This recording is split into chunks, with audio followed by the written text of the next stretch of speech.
你以為買椰汁都平貨就係贏，原來真正蟹高手係連賠錢都賠得俾人開心。最近香港零售界發生咗一單超級震撼彈，直跟香港值神年，大家由細去到大睇日資把貨巨頭永旺，竟然發出咗一份驚天公告，話寧願嘔出接近5300萬港元蟹居入分手費，都要睇咗1年期，正式終止佢哋喺九龍城廣場嗰間超過11萬方例蟹超級大鋪租約。呢個消息一出，成個地產界同零售界都震晒，好多人第一反應都係話5300萬啊，唔係53萬，更加唔係53000，呢筆錢攞去賣樓都買到好幾層，攞去派福利可以請全港市民食幾多餐飯。點解一間平時連1文幾毫都計到盡，賣粒糖都要格價蟹，又係大企業，會突然之間變到咁大方？就算割肉，就算流血，就算要即時確認接近1000萬港元蟹賬目虧損，都好似經此一步會大鑊臨頭膽，急急腳頭一步為膽大撤退。到底呢間日資擺貨巨頭背後原來經緊啲乜嘢？如果你純粹以為佢哋只係因為九龍城廣場嗰邊冇生意，或者因為嗰度話要重建，所以順水推舟執律走人，但你就真係太過表面，太過天真啦。只有你肯翻開榮旺啱啱交出嚟冚最新業績報告，再睇埋核數師喺字裏行間留低喺嗰封死亡警告信，你就會發現原來呢場表面上喺提早退租案背後正在上演緊一幕香港實體零售業喺大型災難片。今次我哋就用最赤裸、最真實海數據，一擊呢個日資把貨大撤退背後，連富豪、連大老闆聽到都頭皮發麻，海中奇恐怖真相。我哋先嚟拆解下呢筆5300萬港元蟹天價分手費，到底係一筆點樣蟹數後？九龍城廣場嗰間分店面積有成114000幾平方厘，橫跨咗好個老松。你想下喺香港呢個寸金尺土蟹地方租個淡養蟹巨型鋪位，每個月蟹租金係幾多？答案係480萬港元。冇錯，每個月一開眼，未計人工，未計電費，未計你頭頂開緊蟹冷氣同花架上蟹船號，淨係寫張支票俾業主就要480萬。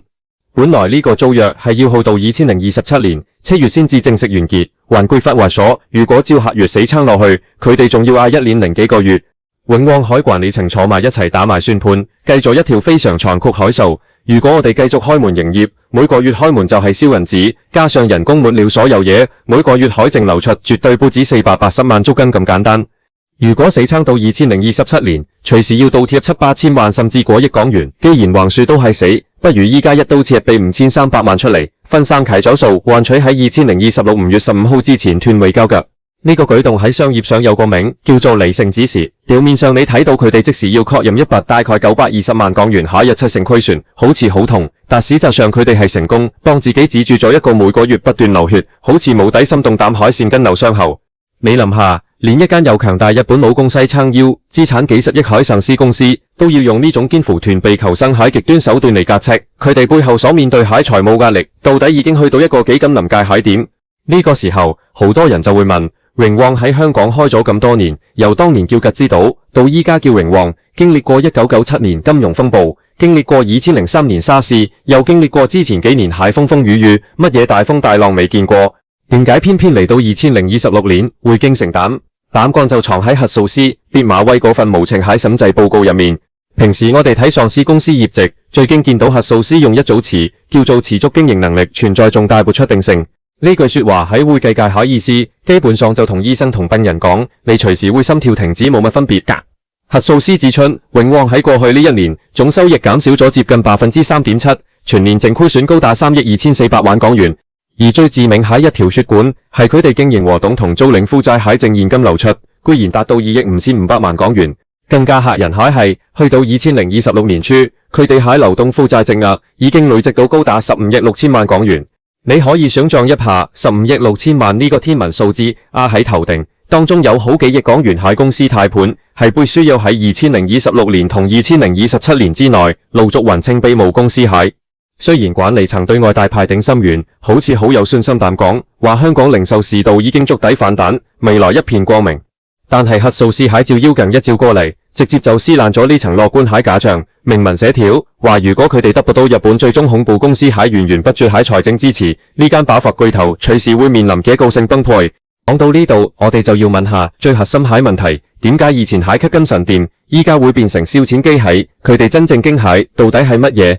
永旺管理層喺公告入面其實好罕見、好直白，但承認咗4個字：北向消費。冇錯，佢哋最驚蟹唔係香港蟹租金貴，因為租金其實依家都有得傾。佢哋最驚蟹亦都唔係請唔到人，因為依家各行各業都在做動畫。佢哋真正感到恐懼到骨髓入面蟹，係香港人消費習慣蟹幾百年轉變。呢種轉變係一條一去不復返蟹單行道。你想下，以前九龍城廣場、九龍城區雖然冇地鐵直啲嗰陣好似好遠，但自從屯馬線開通之後，去啟德、去宋皇臺都好方便。照道理，交通方便咗，人流應該多咗先啱，但現實係點？交通方便咗，反而方便咗九龍城、黃大仙、觀塘區喺街坊，一到禮拜六日就直接坐車去高鐵站，或者直接坐地鐵去羅湖、落馬洲，甚至直接坐巴士經深圳灣口岸上去。以前香港人放假最中意一家大細推住架購物車去呢啲大型日資百貨公司過一成日。阿媽去超級市場買菜，買一半生果；阿爸去睇電器、睇運動用品；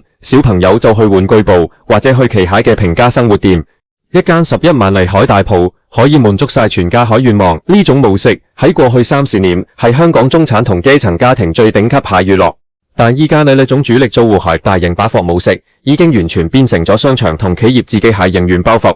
依家香港人要買平嘢、買大份蟹日用品，禮拜六日直接上去深圳蟹山姆超市或者 Costco， 人哋個場動輒幾十萬嚟，駁車唔使錢，入面蟹麵包、牛肉、日用品，分量大到可以食一個禮拜，價錢仲要係香港蟹1/3甚至1/4。如果唔想上去搬，香港人依家手上一部電話，開個淘寶，開個京東，開個美團，所有嘢直接集運送上門，甚至依家好多內地電商直接做埋香港滿額包郵。當內地蟹電商同倉儲式超市用一種堅苦剛為打擊蟹姿態南亞侵略香港市場蟹時候，傳統百貨公司嗰種我租10幾萬嚟，每禮賣貴少少賺差價蟹中間人模式就徹底破產咗。有好多街坊可能會反駁話不對呀，呢2年日元跌到創歷史新高，依家去日本旅行買日本嘢簡直係平到笑。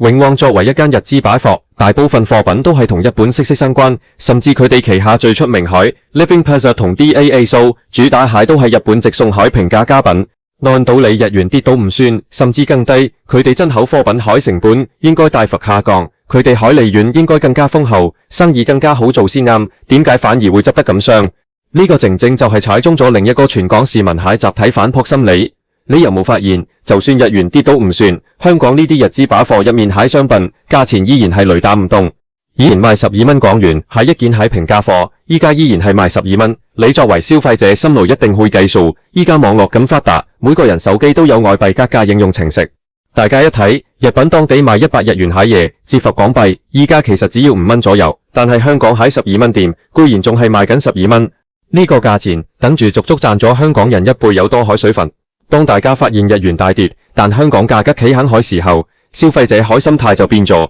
以前覺得12蚊好平，好抵買，依家覺得自己好似當咗水魚。結果係點？大家放假一有時間，寧願直接飛去東京大白，親自去日本本土蟹大創或者百元店瘋狂掃貨。再唔係，大家就直接喺網上用日本亞馬遜網購，直接空運返香港。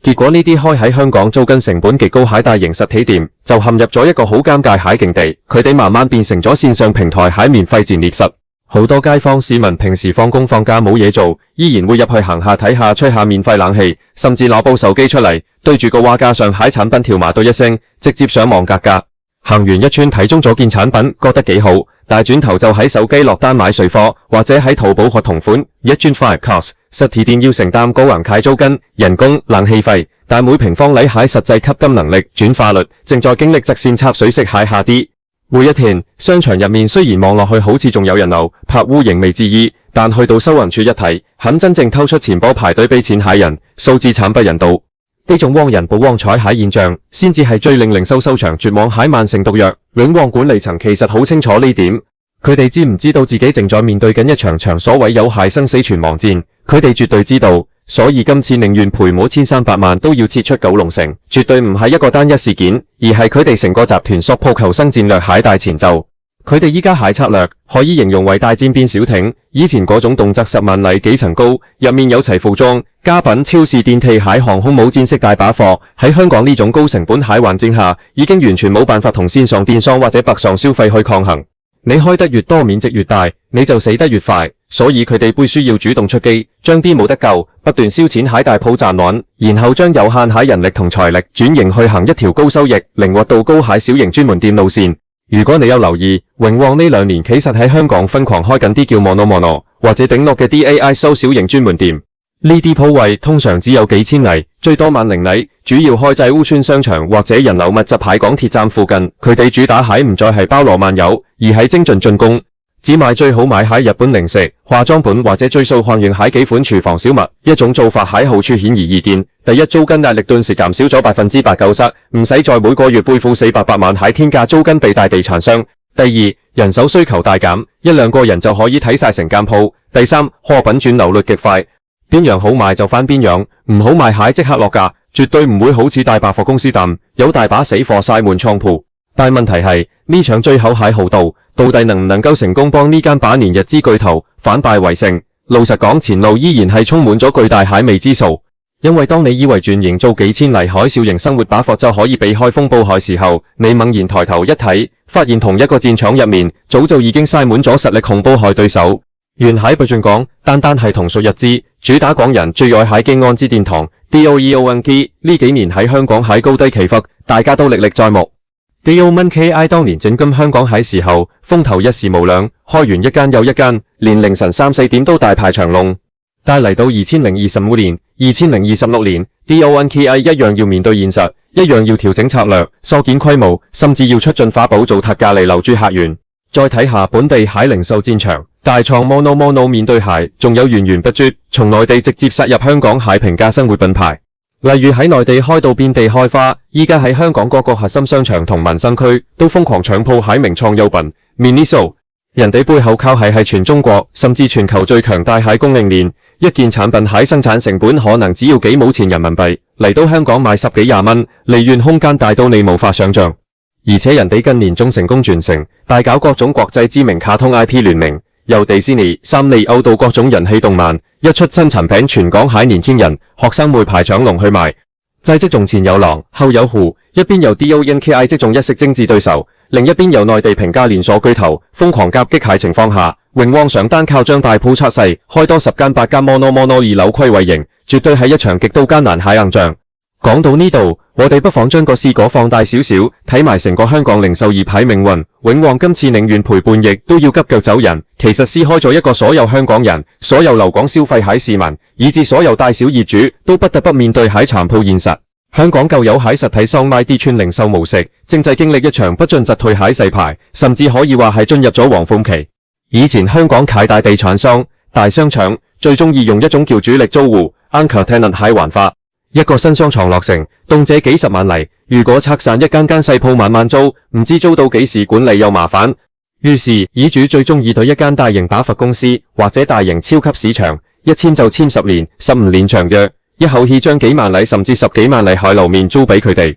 地產商甚至願意在租金上俾好大楷折扣。呢啲主力租戶貪佢哋有名氣、有實力，可以帶動成個商場蟹人流。只要呢間日資擺貨一開，街坊自然會嚟。但商場其他一啲角落頭蟹細鋪仔、時裝店、餐廳就可以擠住呢啲人流，用高幾倍蟹嚟租出去。呢個模式喺香港地產黃金30年入面，簡直係百靈蟹發財方程式。但嚟到今天，呢個方程式徹底失靈咗。九龍城廣場 AEON 蟹結業就係最典型係例子。當主力租戶自己都泥菩薩過江，自身難保，每個月開門營業都係喺虧損現蒸餾蟹時候，佢哋就唔再係商場蟹金蛋，反而變成咗商場營運上最沉重蟹包袱。你上下業主每個月收你480萬租金，好似好執到，但如果租客有日突然頂唔順，宣布破產或者清盤，成個11萬里蟹樓面頓時變成一個巨大的死城廢墟。就依家這種市道下，業主想在短期之內掘到另一個租客，有能力有膽量一口氣吞下11萬里蟹巨鋪，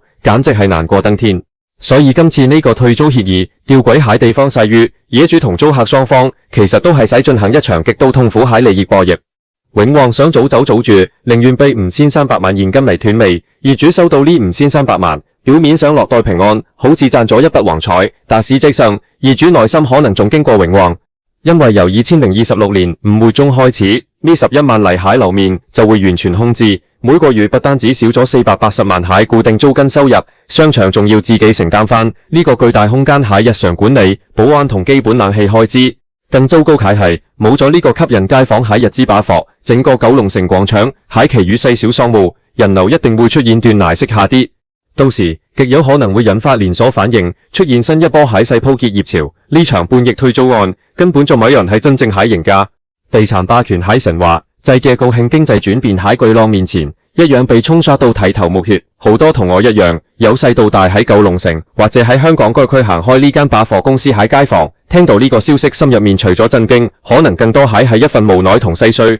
回想起10幾年前，九龍城分店啱啱開業喺時候，成個區喺街坊幾咁開心。每逢禮拜三喺超級星期三，全場大搭界，無論係阿婆、師奶定係放學喺學生，每個人都手拿咗一個紅色、藍色蟹救護袋，喺裏面搶購新鮮蟹壽司、炸雞30蚊一個蟹西瓜，或者幾蚊件蟹日用品。收銀處永遠排長龍，大家就算制到人貼人，都行得好開心。嗰個時代喺香港，每個人手頭上都好寬裕，大家放完工、放完假，最頂級蟹享受就係去呢啲日式地方消費，感受一下嗰種整潔、禮貌、高質素蟹日式生活把貨氛圍。但物換星移，嚟到2026年，當我哋再次行入去同類型蟹大型把貨公司，你只會感覺到一種揮之勿去蟹冷清同武器。話加上蟹貨品依然擺放得好整齊，燈光依然好明亮，職員依然好有禮貌，但係嗰種曾經屬於香港人、屬於實體零售業蟹貨力同煙貨氣，似乎已經一去不復返。這是一場關於香港零售業命運蟹藏酷態弱流強。喺這個時代嘅洪流之中，無論你係屹立不倒幾十年蟹跨國大企業，定係砌街角默默公園蟹小店鋪，只要你跟不上消費者習慣轉變蟹步伐，只要你冇辦法在成本與價值之間得到全新蟹平衡點，時代在拋棄你蟹時候，連一聲再見都唔會同你講。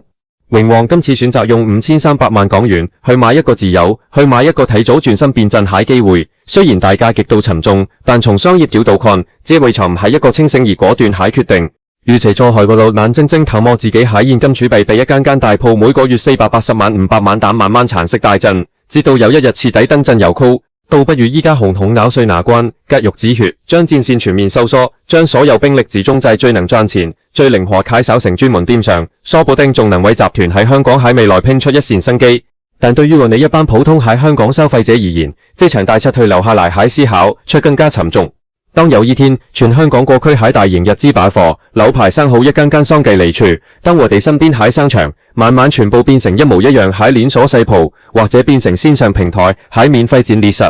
但我哋想在周末推住架救護車，一家大細無拘無束咁行，蟹把貨公司都變成一種奢侈或者回憶嘅時候，我哋以前所熟悉、所熱愛喺嗰個繁華、便利、多姿多彩喺強香港實體消費天堂，到底仲留低幾多嘢？這場零售寒冬蟹急短，依家只係寫到你一半。榮旺蟹轉型號島能不能成功？香港實體店在面對逼上消費同網購降維打擊之下，係能不能得到全新蟹出路？我哋每一個人依家都正在共同見證緊呢場殘酷蟹歷史轉折。